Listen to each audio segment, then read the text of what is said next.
여러분 종종 이런 질문들 받아봤을 것 같습니다. 연애를 한다고 했을 때 내가 좋아하는 사람하고 연애를 할 것인가? 나를 좋아해주는 사람하고 연애를 할 것인가? 굉장히 어렵죠? 근데 여러분을 좋아해주는 사람도 괜찮아. 뭐 외적으로도 그렇고 성격도 너무너무 좋아. 근데 여러분이 좋아하는 사람은 더 괜찮아. 외모는 말할 것도 없고요. 성격도 너무너무 좋아. 근데 걔는 노리는 사람들이 너무너무 많아. 그리고 걔가 나를 좋아한다는 시그널이 딱히 없어. 하지만 뭔가 포기하기 좀 어려워. 뭐 그런 애매한 순간들 있잖아요. 여러분 그런 순간에서 여러분이라면 누굴 선택하시겠어요? 여러분이 좋아하는 여러분을 좋아하는 친구는 이미 여러분에게 고백까지 했어. 내 대답을 기다리고 있어. 난 대답을 해줘야 돼. 근데 좋아하는 친구한테도 내가 뭔가 얘기는 해야 될 것 같아. 고백을 하고 싶은 마음이 있어. 어떻게 할까요, 여러분? 고백을 받으시겠어요? 아니면은 차고 고백하겠어요? 고백 받을 거다. 안전형이다. 한 두세 친구 네 지른다. 나는 무조건 내가 좋아하는 사람 직진이다. 하나, 둘, 셋, 넷, 다섯. 너 왜 또 손 들어? 네, 조금 더 많. 좋습니다. 네, 내가 좋아하는 사람한테 마음이 이제 좀 더 가요. 그러니까 아무리 나를 좋아해 준다고 해, 심지어 아무리 이제 예쁜 그리고 멋진 이런 친구들이 나를 좋아해 준다고 해도요, 내 마음이 안 가는 이상 우리는 내가 좋아하는 사람한테 더 뭔가를 하고 싶어집니다. 그리고 고백하고 싶어지게 돼요. 그래서 나를 좋아해 준다, 나는 마음이 없는 친구한테는요, 참는 게 좀 힘들어. 뭐 예를 들어서 그 친구가 한번 만나보기로 했어요. 약속 시간이 3시예요. 2시 50분에 갔어요. 2시 50분에 간 것도 기적이야. 갔어. 근데 3시가 되어도 안 와. 3시 5분이 됐어. 근데 내가 안 좋아하는 친구야. 그럼 여러분 어떻게 할 거예요, 그 다음부터? 이제 갈등이 되기 시작하는 거예요. 연락도 안 되기 시작하면은 집에 갈까 말까 라는 고민들을 합니다. 근데 반대로 여러분이 좋아하는 친구랑 3시에 만나기로 했어. 한 2시 50분까지 연락이 됐어. 근데 2시 51분부터 연락이 안 돼. 4시까지. 그 자리 여러분 계속해서 기다릴 수 있어요, 없어요? 없겠지만 그래도 조금 더 가능성을 따져보는 여러분이 좋아하는 친구를 위해서 기다리는 시간이 훨씬 더 길 거예요. 사람은 자신이 좋아하는 대상을 위해서라면은 기꺼이 희생할 수 있습니다. 심지어 그 대상이 너무너무 아름다워요. 그리고 너무너무 멋있어요. 그러면은 여러분이 희생할 수 있는 폭은 훨씬 더 커질 거예요. 하지만 여러분이 좋아하지 않는 대상에게 대해서는 여러분은 진짜 1분 1초도 아까워할 거고요. 여러분은 잠깐 말 건네주는 것도 아까울 거예요. 여러분의 마음 쓰는 것도 다 뭔가 손해보는 것 같은 느낌들을 받을 겁니다. 좋아하는 사람을 위해서라면 얼마든지 리스크와 변수들을 감당할 수 있지 않은 사람이 그렇지 않은 게 우리의 마음입니다. 야곱은 어떨까요? 야곱이 외삼촌의 집에 도착했습니다. 그리고 이제 외삼촌의 환대를 받으면서, 그 당시에는 그냥 누가 오면 누구든지 다 환대를 해줬어요. 외삼촌의 집에서 이제 환대를 받으면서 거해요. 근데 이제 거하다 보니까 야곱은 결혼을 아직 안 했거든요. 근데 외삼촌 집에 딸이 둘이 있는 거예요. 둘째가 너무 예쁜 거야. 뭔가 둘째가 너무너무 예쁘니까 이 야곱이 둘째와 결혼하고 싶은 마음을 갖게 됩니다. 물론 그들의 관계는 사촌이긴 해요. 사촌이에요. 사촌. 오늘날로 생각하면 약간, 여러분 사촌 오빠랑 사촌 동생이랑 결혼할 수 있어요? 완전 이게 좀 약간 역하잖아요. 내가 어떻게 사촌하고 그 어릴 때부터 보고 자랐던 그 사촌하고 뭔가 이 스킨십 하는 것도 너무너무 싫은데 그런 관계로 넘어간다는 거 더 상상하기 싫을 거예요. 근데 당시에는 그런 문화가 아니었습니다. 이 당시에는요, 내가 좀 부유하고 잘 살아요. 그러면은 이 사람들은 대부분 이 사촌들 혹은 육촌 뭐 이런 관계들하고 결혼했습니다. 그렇게 하는 이유는 뭐였냐면은 우리 집안에 있는 재산들이 다른 집안으로 넘어가는 것들을 막기 위함이에요. 그러다 보니까 친족 간의 결혼들이 그렇게 막 어색한 일들은 아니었어요. 생각보다는 흔했습니다. 그리고 야곱의 경우에는요, 이 친척을 지금 처음 보는 거예요. 태어나서 처음 보는 사람입니다. 그렇기 때문에 결혼도 가능한 관계에서 처음 보는 여자가 너무너무 예뻐요. 그래서 야곱은 말하는 거죠. 나에게 그 라헬을 달라고요. 근데 문제가 있습니다. 뭐냐면요. 당시에는 결혼하기 위해서 남자들이 지참금을 가져와야 돼요. 그리고 그 지참금은 굉장히 컸습니다. 근데 지금 야곱은 빈털터리로 왔어요. 돈이 하나도 없는 거예요. 그럼 이제 뭘 할 수 있죠? 내가 돈이 없어. 돈을 벌어야 돼. 그럼 뭘 하죠? 몸으로 노동을 하죠. 야곱은 에서의 쌍둥이 동생이다. 그리고 에서만큼은 아니지만 힘이 굉장히 좋았습니다. 그 사실을 라반도 알고 있었던 것 같아요. 그래서 야곱이 라반을 위해서 외삼촌을 위해서 7년 동안 일하기로 합니다. 그리고 7년을 일을 했어요. 그리고 마침 이제 결혼하는 날이 됐습니다. 막 이제 파티를 벌이고 막 이렇게 먹고 마시면서 취했겠죠.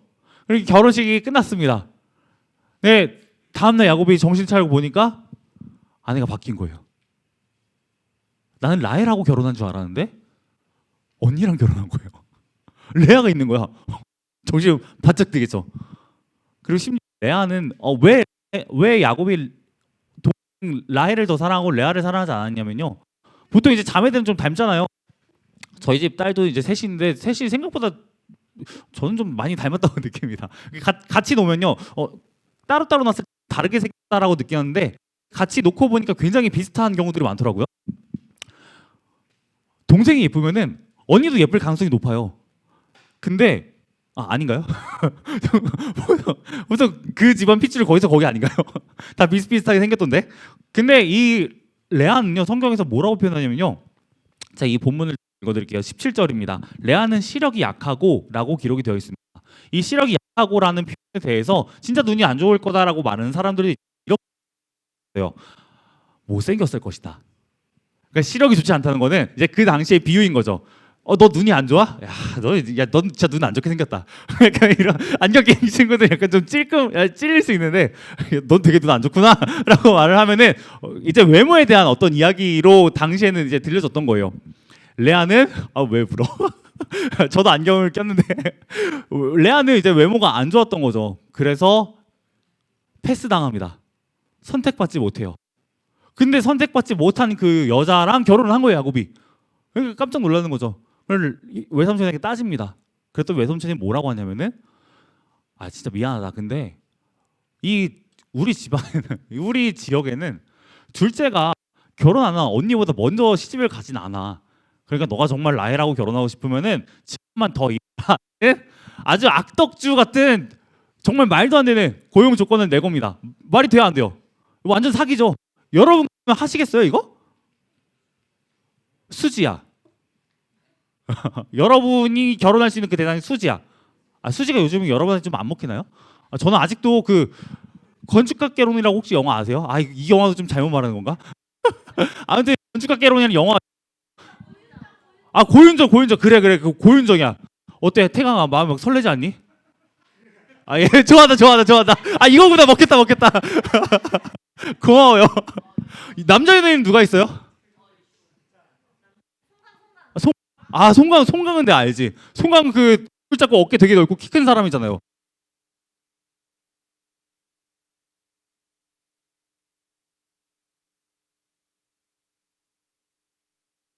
안 남았잖아. 그러면은 이번 뭔가 버틸 수 있을 거예요. 그리고 라반도 아마 이 야곱이 떠나지 않을 거라는 확신을 갖고 있었지만 또 모르겠어요. 이게 양심의 가책인지 뭔지 모르겠지만 어쨌든 라헬을 주긴 줍니다. 라헬과 결혼을 하게 해요. 그러고 7년을 더 일하게 합니다. 그래서 이 야곱이 사랑하는 아내 라헬을 얻기 위해서 총 14년 동안 외삼촌의 밑에서 일을 합니다. 자기를 위해서가 아니라 진짜 외삼촌을 위해서 일을 해요. 이걸 통해서 뭘 알 수 있냐면요. 모든 사람들은 내가 사랑하는 대상을 위해서라면 얼마든지 헌신을 합니다. 희생을 해요. 내가 사랑하는 대상이 뭐 게임이라면 여러분의 랭킹을 더 높이기 위해서 애를 쓸 거예요. 여러분이 아무리 게임을 못하는 사람일지라도 여러분은 거기에 시간 투자하는 거예요. 그리고 현질을 할 수도 있죠. 혹은 여러분이 친구와의 관계에 있어서 좋아한다면요. 그 친구를 위해서 헌신하는데 친구의 생일을 가장 큰 날입니다. 1년 중 여러분의 생일 다음으로 중요한 날이 친구 생일이에요. 그날만 이벤트 없습니다. 여러분께서 정말 애를 쓸 거예요. 그래서 편지도 쓸 수 있고요. 여러분 친구의 선물을 고르느라 정말 수고할 수도 있을 거예요. 물론 남자친구는 이해가 안 갈 수도 있지만 여자친구를 분명히 할 거예요. 여러분 친구의 생일은 되게 중요합니다. 그리고 여러분의 생일도 중요할 거예요. 왜냐면은 친구에게 여러분이 쏟아부은 만큼 여러분이 받는 것들을 기대할 수 있기 때문에 그렇습니다. 혹은 여러분에게 친구가 그렇게 중요하지 않다면요, 여러분이 소중하게 생각하는 무언가를 떠올려 보세요. 여러분이 그걸 위해서 얼마나 희생할 수 있는지.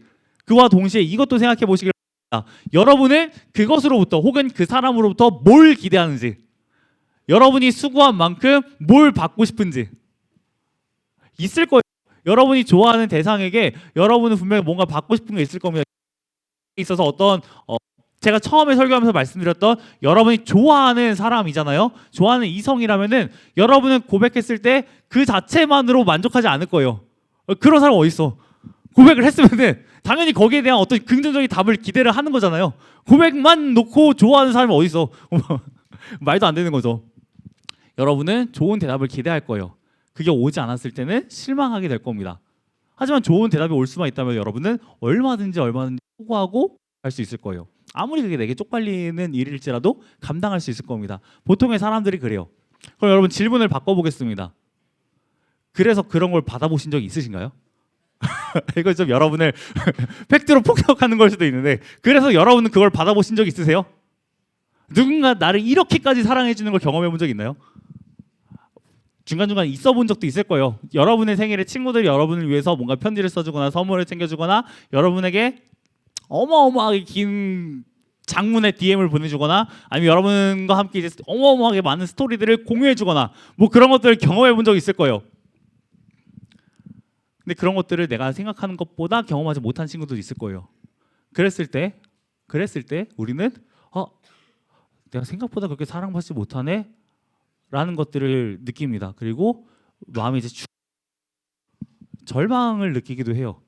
애써 외면해야 해. 보고 싶 그래 이번에만 그런 거겠지, 내년엔 좀 다르겠지. 근데 그게 반복이 되잖아요. 그러면은 사람은 더 이상 기대하지 못하게 됩니다. 그리고 이렇게 생각할 수도 있어요. 나는 그렇게까지 매력적인 존재는 아닐 수도 있겠구나. 나는 그렇게까지 사람들에게 사랑받는 존재는 아닐 수도 있겠구나. 그때 우리는 그럼 어떻게 해야 되죠? 이것에 대한 답을 제가 봤을 때 야곱도 잘 몰랐던 것 같아요. 그러니까 그냥 노력하는 것만 하겠죠. 근데 이것에 대한 답을 가진 사람이 오늘 본문에 등장합니다. 누구냐면요, 바로 레아예요. 레아는 외모가 그렇게 화려하진 못했던 것 같아요. 그리고 동생인데 또 하필 예뻐. 그러니까 아마 비교되지 않았을까 싶기도 합니다. 일단 결혼은 했어요. 근데 결혼을 했는데 남편이 내가 아니라 내 동생만 바라봐요. 그랬을 때 레아가 여성으로서 느끼는 그 감정은 뭐였을까? 사실 저는 막 그렇게까지 상상이 잘 되진 않는 것 같아요. 온전히 공감할 수 있다고 말하기는 좀 어려워요. 하지만 굉장히 비참했을 것이다 라는 사실은 압니다. 레아의 마음이 무너져요. 근데 하나님께서 레아에게 태의 문을 여십니다. 레아가 아들을 계속해서 낳아요. 그리고 그 아들의 이름들을 계속해서 짓습니다. 근데 아들의 이름을 지을 때마다 레아가 어떤 소망을 갖고 짓냐면요, 이번에는 남편이 나를 사랑해 주겠지, 이제는 남편이 내 것을 떠나지 않겠지 라는 소망으로 짓습니다. 아들의 이름이 다 그래요. 남편의 사랑과 관계된 이름으로 짓습니다. 근데 아무리 아들을 낳고 또 낳아도요, 남편이 나를 바라봐 주지 않아요. 남편이 여전히 내 동생만을 사랑합니다. 레아가 그렇게 세 아들을 낳았어요. 근데 세 아들이 전부 그래요. 그러고 레아가 또 임신을 합니다. 넷째를 낳았어요. 근데 그때 레아의 반응이 바뀌어요. 성경에 왜 바뀌었다라는 정확한 이야기는 없거든요. 근데 레아가 갑자기 바뀌어요. 그리고 아들의 이름을 다르게 짓습니다. 내가 하나님을 찬송합니다 라고 지어요. 내가 우리 하나님을 찬양합니다 라고 짓습니다. 갑자기 남편에 대한 사랑의 어떤 갈구에서 하나님에 대한 감사로 바뀌어요. 그래서 어떤 학자들은 이렇게 말하기도 합니다. 레아가 드디어 하나님을 만났구나, 하나님으로 만족하는 법을 찾았구나. 그리고 저는 이게 야곱에게 필요한 부분이라고 생각을 하고요, 또 저와 여러분에게도 굉장히 중요한 부분이라는 생각을 합니다. 왜냐하면 저도 여러분도 내가 매력을 느끼는 대상에게 헌신하지만 그만한 어떤 기브앤테이크를 받지 못하는 순간들이 있고, 그랬을 때 우리의 마음이 무너지기도 하거든요. 여러분이 그렇게까지 사랑받지 못할 때 여러분은 내가 그렇게 가치 있지 못한가, 내가 매력적이지 못한가라는 생각들을 계속해서 하게 됩니다. 그리고 그런 여러분의 마음을 붙잡아줄 존재도 없다면요, 계속 추락하게 돼요. 관계는 계속 어그러집니다. 야곱은 어땠냐면요, 야곱은 진짜 비참한 게 아버지가 일단 형을 편애해요. 둘째는 그렇게 아들 취급 안 해. 여러분 집안에서 그런 경우도 있으세요? 아마 여러분은 그런 경험들 해보신 적이 거의 없으실 거라고 생각을 하는데, 우리 엄마 아빠가 동생만 예뻐하거나 형, 언니, 오빠, 누나만 예뻐해요. 나는 취급 막 형, 언니, 오빠, 누나가 아프면은 막 이렇게 다 챙겨주는데, 내가 아플 때는 그냥 아픈 줄을 잘 모르고 넘어가 버리고 막 그래. 그러니까 내가 느꼈을 때 형이랑 나랑 하는 태도가 너무너무 달라. 근데 여러분 살면서 그걸 계속해서 느낀다고 생각해 보세요. 그걸 계속해서 경험해 본다고 생각해서 얼마나 그가 비참할까. 그리고 야곱은 부모님뿐만 아니라 형제에게도 사랑받지 못합니다. 에서로부터 살해 당할 만한 어떤, 물론 지가 잘못하긴 했어요. 근데 그래도 살해 당할 뻔한 순간들을 겪습니다. 그리고 성경을 보면요, 우정에 대한 이야기들이 종종 등장을 하거든요. 야곱은 사실 뭐 그 당시에 어떤 그 문화 때문일 수도 있겠지만 우정을 맺었다라는 사람이 딱히 없어요. 친구가 없는 거예요. 라고는요, 들판에 양밖에 없습니다. 양들하고 근데 뭐 말이 돼요? 대화가 돼요? 안 돼요. 야곱이 맨날 치는 거라고 양 염소밖에 없는데 친구가 딱히 없어요. 등장하는 사람들은 대부분 야곱을 미워합니다. 야곱을 속이거나, 심지어 이 외삼촌도 그렇죠. 처음 만난 조카를 이용해 먹는 데만 집중합니다. 야곱이 진짜 잘 속이는 사람인데 인생 처음으로 속아봐요. 근데 그래도 괜찮대. 왜? 라헬이 있으니까. 근데 문제는 여기서 더 터져요. 라헬이 나를 그렇게 사랑해주지 않는 거예요. 나는 라헬을 위해서 14년 동안 일했거든요. 근데 성경을 보면요, 라헬이 야곱을 사랑했다는 기록은 하나도 없습니다. 그리고 라헬이 야곱을 사랑한 듯한 표현도 없어요. 오히려 야곱을 향해서 화를 낸 적이 있습니다. 왜 화를 내냐면은 우리 언니는 아들을 계속 낳는데 나는 아들을 못 낳았거든요. 그래서 야곱에게 화를 내요. 이게 말이 돼요? 안 돼요. 야곱의 인생 가운데서 누군가를 사랑해보고 누군가에게 사랑받기 위해서 애를 써본 적은 있습니다. 아버지에게 사랑받기 위해서 형인 척 해보기도 했어요. 그리고 아내를 얻기 위해서 14년 동안 일도 해봤어요. 그리고 24년 동안 일하는 건요, 당시로서는 진짜 말도 안 되는 일인 게, 이제 학자들이 이렇게 계산을 해요. 아마도 야곱이 보통 결혼할 정도의 지참금을 주기 위해서라면은 아무리 돈이 없어도요, 외삼촌을 위해서 한 2년 3년만 일했으면 될 거다라고 얘기를 해요. 근데 야곱은 7년을 일합니다. 거의 두세 배 정도 일을 한 거죠. 그리고 여기서 7년을 또 일해요. 그러면 이건 진짜 거의 사기당한 거예요. 거의 한 7배 가까이 일을 한 겁니다. 근데 그렇게 일을 했음에도 불구하고 야곱을 알아주는 사람이 없어요. 나는 사랑받기 위해서 진짜 노력을 많이 했거든요. 근데 나를 그렇게 사랑해주는 사람이 없어요. 내가 인생을 헛살은 것 같다라는 느낌들을 받을 수도 있습니다. 그런 야곱에게 성경은 어떠한 것들을 이야기를 하냐면요, 넌 그냥 그런 존재가 아니에요. 그런 존재인 네가 영원한 사랑을 받고 있다는 사실을 깨닫기를 바란다는 것들을 이야기를 합니다. 그리고 이 부분에 대해서는 아마 야곱의 이야기를 우리가 계속 살펴보면서 발견하게 될 텐데, 오늘은 그 본문이 아니기 때문에 이제 여러분에게 또 저에게 이것이 어떤 상관이 있는지를 말씀을 드리겠습니다. 야곱은 예쁜 여자를 좋아했어요. 그리고 이건 저와 여러분도 마찬가지일 거예요. 우리는 내 눈에 매력적인 사람을 좋아합니다. 그 사람에게, 그 대상에게 매력이 없다면요, 우리는 좋아하던 마음도 식어버리곤 해요. 근데 하나님께서는 어떤 방식으로 우리를 대하시냐면요, 우리를 창조하기 전부터 우리에 대한 사랑을 이미 갖고 계십니다. 여러분이 아직 태어나기도 전부터 하나님은 이미 여러분을 아세요. 그리고 여러분을 사랑하세요. 그리고 그 사랑을 어떻게 증명을 하셨냐면요, 야곱은 아내를 얻기 위해서 14년 동안 수고했잖아요. 이것도 정말 대단한 헌신이거든요. 근데 하나님께서는 직접 이 땅에 오셔서 자신의 목숨을 우리 가운데 내어주시는 방식으로 우리를 사랑한다는 걸 알려주십니다. 이걸 통해서 저와 여러분은 이 사실을 알 수 있어요. 나는 내가 생각하는 것보다 더 큰 사랑을 받고 있구나.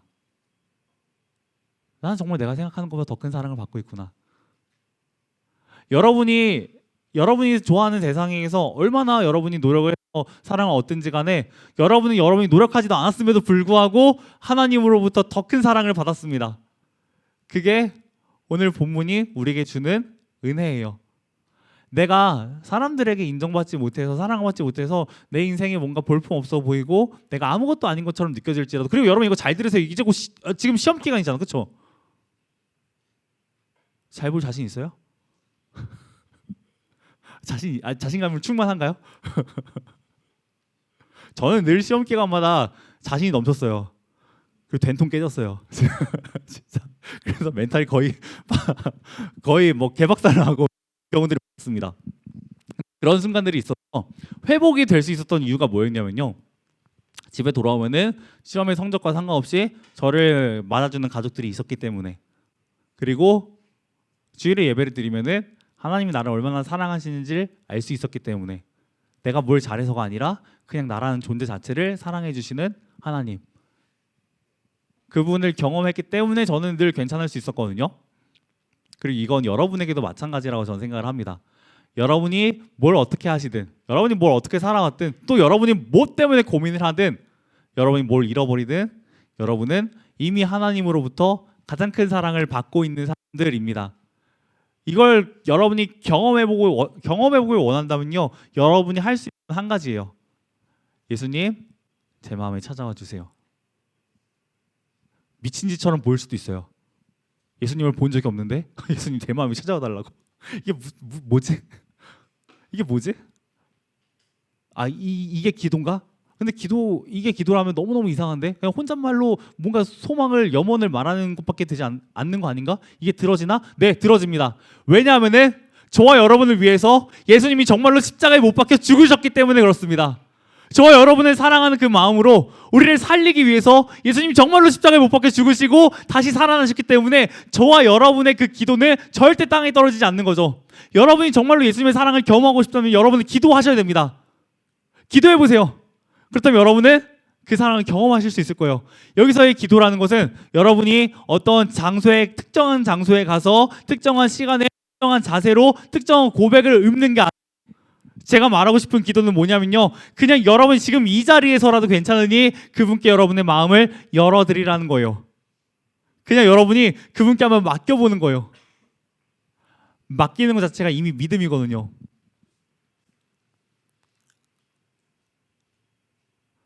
오늘 담임 목사님께서 일부 설교 때 낚시 얘기를 하셨습니다. 혹시 여러분 배 타보신 적 있으세요? 저는 이제 이전에 배를 몇 번 타본 적이 있습니다. 낚시하려고 타봤어요. 낚시를 이제 참돔이라고 되게 귀한 물고기가 있어요. 그리고 맛있습니다. 그 물고기를 잡으러 바다에 이제 몇 번 떠나가 본 적이 있어요. 바다에 가면요, 진짜 아무것도 안 보여. 그냥 햇빛이 너무 세요. 반사된 햇빛이 너무너무 세서 눈이 너무 아파요.